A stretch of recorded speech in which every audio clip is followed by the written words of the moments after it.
हाँ तो hello dear students and dear people, how are you? I am going talk about class 12 physics. Chapter है आपका electric charge and field, और ये chapter जो है यूनिट फर्स्ट का है, यूनिट फर्स्ट। तो आज आपका लेक्चर नंबर 7 है। टॉपिक आपका है सुपरपोजिशन प्रिंसिपल या फोर्स बिटवीन मल्टीपल चार्जेस। तो जल्दी से पेन कापी निकाल लें और नोट्स बनाना स्टार्ट करते हैं। हमारा है आपका खूबसूरत सा channel physics and chemistry study by Goyal Baba. तो यदि अभी तक हमारे चैनल को आप सब्सक्राइब नहीं किए हैं तो सब्सक्राइब कर दें, साथ ही साथ आइकन बेल को भी प्रेस करें ताकि हर एक वीडियो जो भी आने वाला हो अगला आप तक नोटिफिकेशन सबसे पहले पहुंचे। हाँ, तो हमें उम्मीद होता है कि आप पेन कापी निकाल लिए होंगे। तो चलिए आप पहले हेडिंग डालिए सुपरपोजिशन प्रिंसिपल ब्रैकेट में force between multiple electric charges. तो dear students and dear people, आज के लेक्चर में हम बात करने वाले हैं फोर्स बिटवीन मल्टीपल चार्जेस के बारे में। इसके पहले थोड़ी सी बात समझिए। जैसे दो चार्ज थे यहाँ पर Q1 और Q2, जिनके बिटवीन सेपरेशन क्या था आपका स्मॉल r था। तो ये दोनों चार्ज जो हैं लाइक चार्जेज हैं। तो लाइक चार्जों के बिटवीन जो फोर्स आपका लगता है वह फोर्स किस नेचर का होता है? तो रिपल्सिव नेचर का होता है। इलेक्ट्रोस्टैटिक फोर्स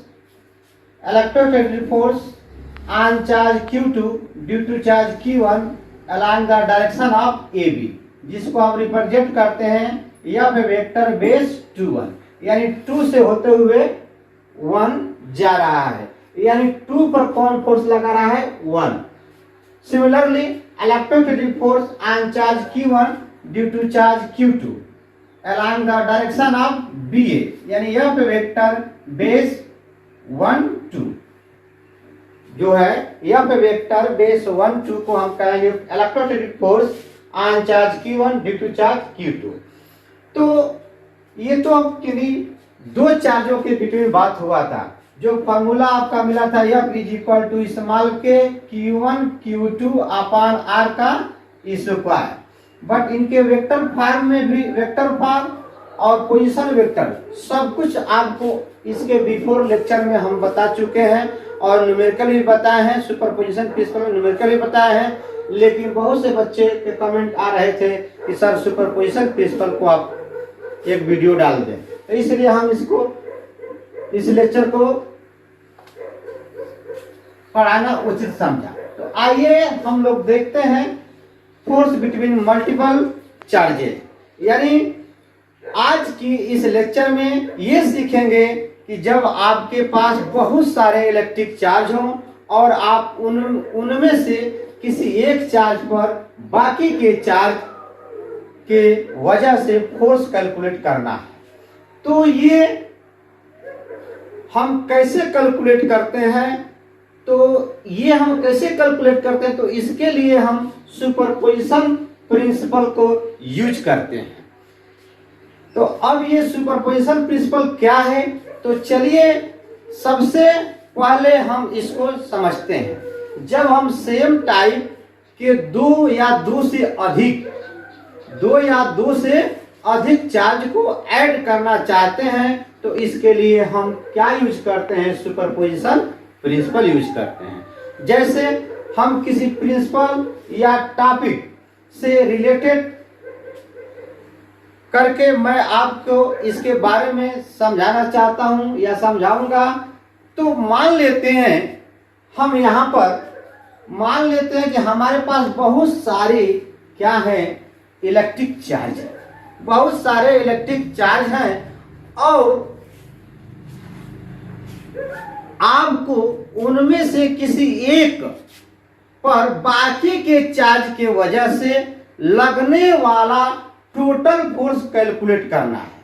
तो सुपरपोजिशन प्रिंसिपल ये कहता है कि आपको सबसे पहले उस चार्ज के ऊपर बाकी के चार्ज के वजह से अलग अलग फोर्स कैलकुलेट करना होगा, अलग अलग। जैसे इसके कारण इस पर फोर्स को कैलकुलेट कर लीजिए, इसके कारण इस पर फोर्स को कैलकुलेट कर लीजिए, सिमिलरली इसके कारण इस पर फोर्स को कैलकुलेट कर लीजिए। ठीक है, यानी सारे चार्जों के कारण किसी एक चार्ज पर फोर्स को कैलकुलेट कर लेना, अलग अलग कैलकुलेट करना है। ठीक है, और फिर उसके बाद में उन सारे फोर्स को वेक्टरी ऐड कर लेना है, यानी वेक्टर एडिशन से आपको टोटल फोर्स कैलकुलेट कर लेना है। और इसको हम याद रखेंगे कि जब किन्हीं दो चार्जों के बीच का इलेक्ट्रोस्टैटिक फोर्स कैलकुलेट कर रहे होंगे तो बाकी के चार्ज उसको इफेक्ट नहीं कर सकते हैं। यानी हम कह सकते हैं कि सुपरपोजिशन प्रिंसिपल को यूज करके हम किसी भी चार्ज के ऊपर बहुत सारे इलेक्ट्रिक चार्ज के वजह से लगने वाले टोटल इलेक्ट्रिक फोर्स इजीली से कैलकुलेट कर सकते हैं। तो इसका हमने डिफिनेशन लिखा, total force acting on a given charge due to a number of charges around it is the vector sum of the individual forces acting on that charges due to all other charges. यानी किसी एक charge पर all other चार्जों के कारण इस पर force देखें। ठीक है, तो ये कूलम्ब्स लॉ के कंसेप्ट से हो, कंसेप्ट को ही यूज किया जाएगा और उसके साथ ही साथ आप सुपरपोजिशन प्रिंसिपल को यूज करेंगे। सुपरपोजिशन प्रिंसिपल क्या कह रहा है, यहाँ पर वेक्टर सम कह रहा है। देखिए वेक्टर सम कह रहा है और इंडिविजुअल फोर्सेस, यानी इनके कारण इस पर फोर्स निकाल लेंगे, इनके कारण इस पर फोर्स निकाल लेंगे, इनके कारण इस पर फोर्स निकाल लेंगे। तो यहाँ पर हम कह सकते हैं कि Q2 और Q1 के बिटवीन कुछ डिस्टेंस होगा, Q3 और Q1 के बिटवीन कुछ डिस्टेंस होगा, Q1 और Qn के बिटवीन कुछ डिस्टेंस होगा आपका। तो अब मान लें यह electrostatic force on charge Q1 due to charge Q2 two away, यानी F वेक्टर बेस 1। ये जो फोर्स आपका लगेगा, ये जो फोर्स आपका लग रहा है इसके कारण इस पर लग रहा है, यानी इस फोर्स को आप क्या कहेंगे, electrostatic force on charge Q1 due to charge Q2। Electrostatic force on charge Q1 due to charge Q2, Q2 के कारण Q1 पर यह फोर्स लग रहा है। तो इस फोर्स का नाम क्या है, electrostatic force on charge Q1 due to charge Q2। It's okay, यानी 1 से होते हुए कौन जा रहा है, 2 जा रहा है। आई बात समझ में। अब देखिए ये जो है ये हो गया आपका पोजीशन वेक्टर, यानी यहां से यहां गया। अब देखिए इसको आप electrostatic force, similarly electrostatic force on charge Q1 due to charge Q3 two away, यानी F वेक्टर बेस 1 3 लिखेंगे और इसी को ठीक यहां पर पलट देंगे 3 1, ये हो गया। यानी इस फोर्स को क्या कहेंगे, electrostatic force on charge Q1 due to charge Q3। Similarly electrostatic force on charge Q1 due to charge Q3 along 3 to 1, यानी टू अवे, क्या बोलेंगे, टू अवे, बाहर के तरफ। अगर यही माइनस चार्ज होता तो लगता टू वर्ड्स। फिर देखिए electrostatic force on charge Q1 due to charge Qn, ये इधर जाएगा, F वेक्टर बेस 1 n, इसको ठीक आप पलट दें n 1 वेक्टर। ये जो है अब इनके दोनों चार्जों के कारण ये फोर्स कैलकुलेट कर लेंगे, फिर इन दोनों चार्जों के कारण ये फोर्स कैलकुलेट कर लेंगे, फिर इन दोनों चार्जों के कारण ये फोर्स कैलकुलेट करके हम क्या करेंगे, वेक्टर सम कर देंगे। यहाँ पे देखिए total force acting on a given charge due to a number of charges around it is the vector sum. Vector sum करना है ऑफ द इंडिविजुअल, यानी अलग अलग, ठीक है, forces acting on that charges due to all other charges.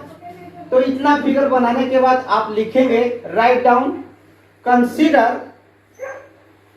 Consider that small n point charges Q1 Q2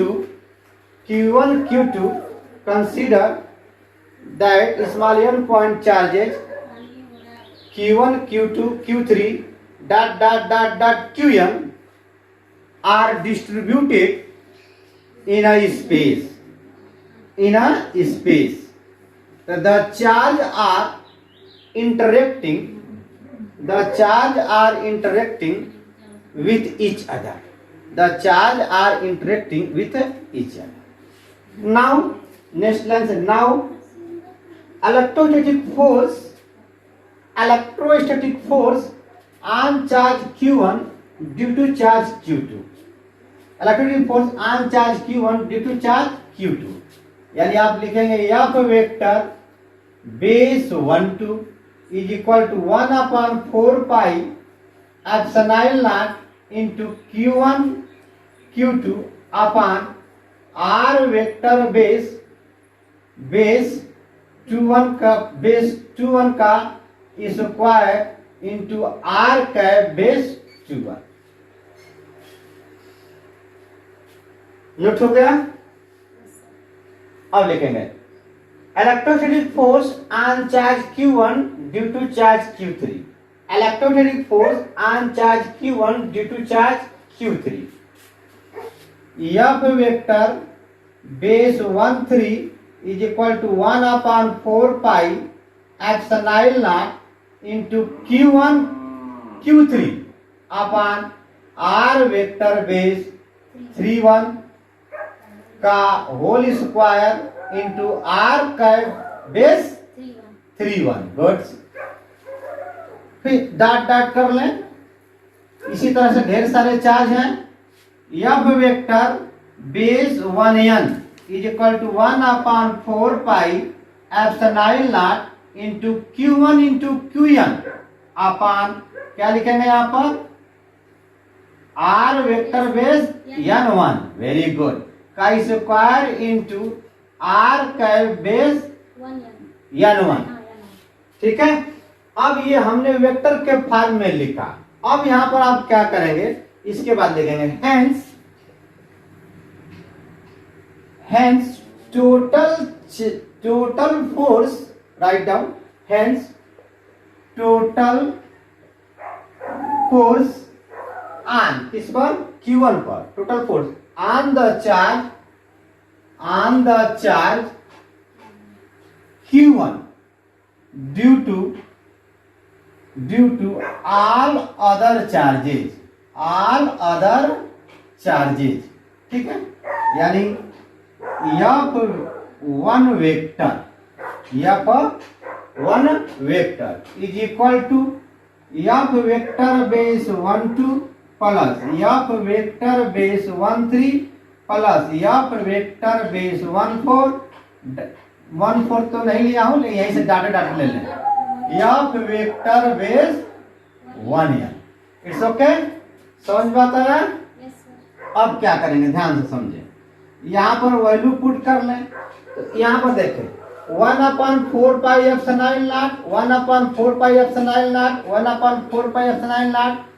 सारे फोर्सों में ये क्या है, आपका कॉमन है। तो इसे हम कॉमन ले लेते हैं 1/4 पाई एप्सिलॉन नॉट। हमने कॉमन ले लिया। अब क्या बचा, ध्यान से इधर देखें, समझें। q1 into q2 upon r vector base 2 का square into r cap base 2 plus q3 upon r vector base 31 का square into r cap base 31। I hope समझ में आ रहा होगा। डॉट करके फिर लिखेंगे q1 इंटू प्लस करके q1 into qn upon r vector base n1 का whole square into r cap base n1। समझ बात आया? तो ये रहा आपका सुपरपोजिशन प्रिंसिपल।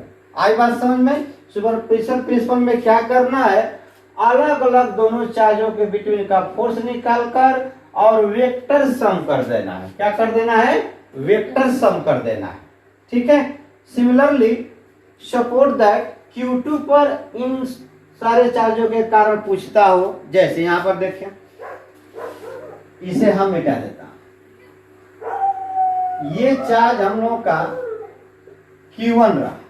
अब इस Q1 के कारण Q2 पर फोर्स या फिर वेक्टर बेस 2 1। Q3 के कारण देखेंगे ये इधर जाएगा या फिर वेक्टर बेस 2 3। अब देखिए इसको हम मिटा देते हैं। अब इसको भी मिटा दिया हमने।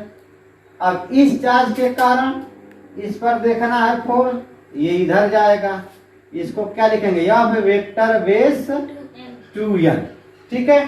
अब यहाँ पर देखें, इसको चेंज करना पड़ेगा आपको। ये देखिए या फिर वेक्टर बेस 2n, तो बिल्कुल इसको पलट दें, r वेक्टर बेस 1 2। यहाँ पर देखें 2n है तो पलट देंगे, या ना 2 वेक्टर। ये Q3 के कारण ये 2 3 है तो यहाँ पर लिख दें r वेक्टर 3 2।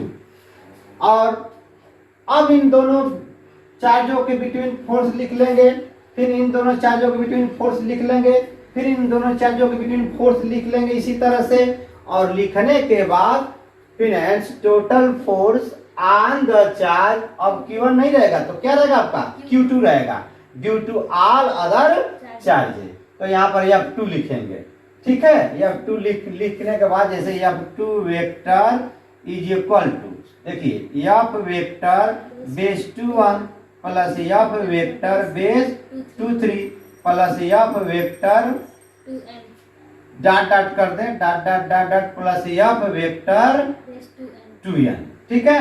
अब वैल्यू रख देंगे 1/4 पाई एप्सिलॉन नॉट, कॉमन हो जाएगा। ब्रैकेट में क्या लिखेंगे, Q1 Q2 अपान r कैप बेस 1 2 का whole square into r cap base 1 2 plus Q1 Q3 upon r vector base क्या लगा देंगे 3 2 का whole square into r cap base 3 2 dot dot dot dot plus Q1 into Qn upon r vector base n2 का whole square into r cap base n2। Very good. तो ये रहा।